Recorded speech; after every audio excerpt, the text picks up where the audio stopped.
The Museum of Art, Rhode Island School of Design, or better known as the RISD Museum, is an art museum integrated with the school of the same name in Providence, Rhode Island. The museum was co-founded with the school in 1877 and shares multiple buildings and facilities.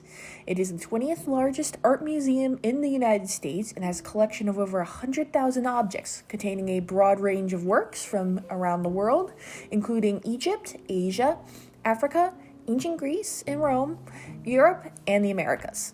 Hi, I'm Julie Temple. I'm Marketing and PR Manager for the RISD Museum. My name is Alexandra Potterack, and I'm the Director of Academic Programs here at the museum. My name is Kajette Solomon, and I'm the Social Equity and Inclusion Program Specialist here at the RISD Museum. Talking about some of the interesting and unique things that occurred at the founding of RISD. Both the college and the museum were founded in 1877 as a result of some surplus funding that was available.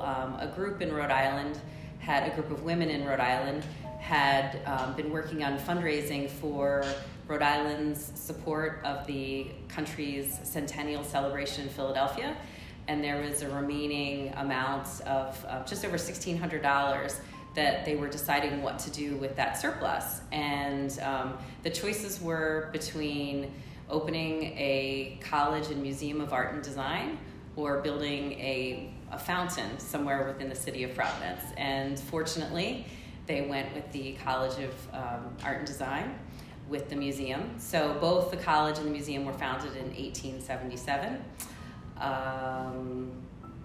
Mainly, they were created to support the thriving textile and jewelry industries that were happening in Rhode Island at the time. So the thought behind it was to create a learning institution that would support those two industries.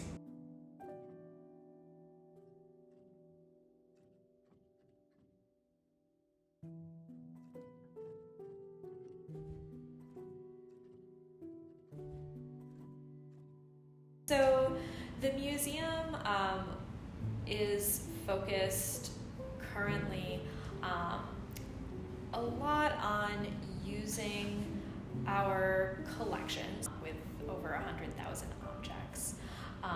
We are really focusing a lot of current and recent exhibitions on works in the collection rather than looking to a lot of external loans, for example. What that means is often being guided by not only the research interests of our curators, but also what is in the collection that could be reassessed, interpreted, maybe given attention to for the first time in many years, or thought about in a new light in conversation with the communities that we work with.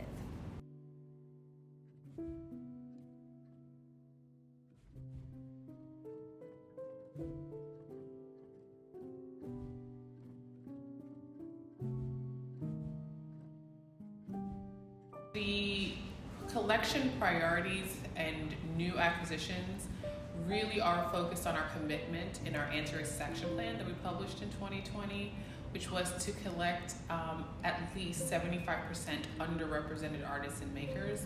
And underrepresented term we use meaning BIPOC artists and designers or once known creators and makers from, cultures, countries, races that we don't have as much representation of in the collection. And that also includes LGBTQ, queer artists, and it also includes women artists, having more of that on view. So that's been a more concerted, direct effort in our collecting practices as of late.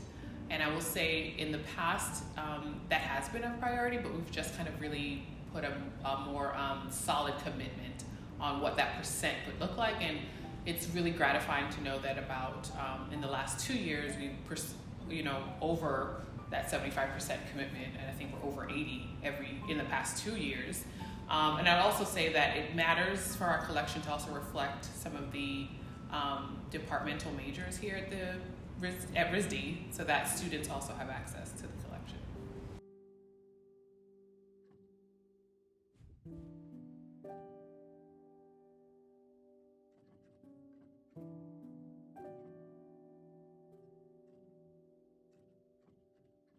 one thing that I've just so enjoyed about my job is that I feel like I get to sit in an art history lesson every single day. I learn new things about the collection, about pieces being brought into the collection, and it really enriches my life to be a part of that and to have that aspect as a part of my job. Certainly there are things that you do in a job that are, your day-to-day, just general challenges, but to have such an interesting and enriching element of my job be a part of it, that's really exciting. And I guess as I've watched over the years so many different types of exhibitions, so many different programs, being a part of watching our visitors interact and enjoy the museum, it's just incredibly rewarding.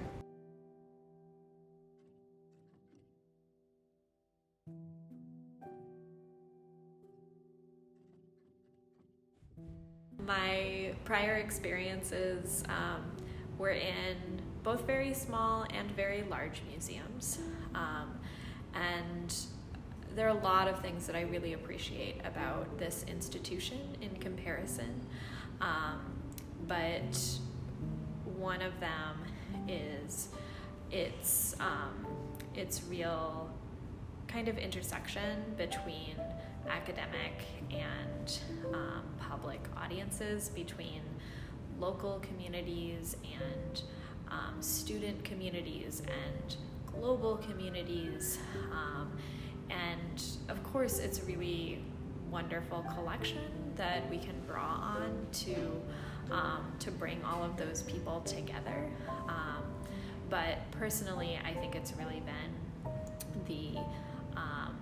the staff and the evolution of the way we work and our goals and mission that's been really formative for me as I've really kind of professionally grown up in this place, and it's been a good place to do that in.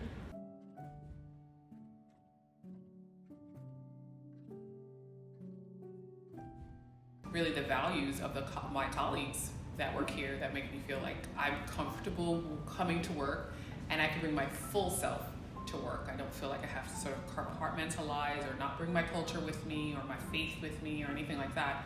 Being my full self is what's making me really comfortable, and also I think a key player in how we continue to move our museum forward is because I'm being my full self. So personally, love working here. I'm excited to come to work most days. We are very ambitious, and it's really great to be part of kind of trend setting and trailblazing in the realm of museum work.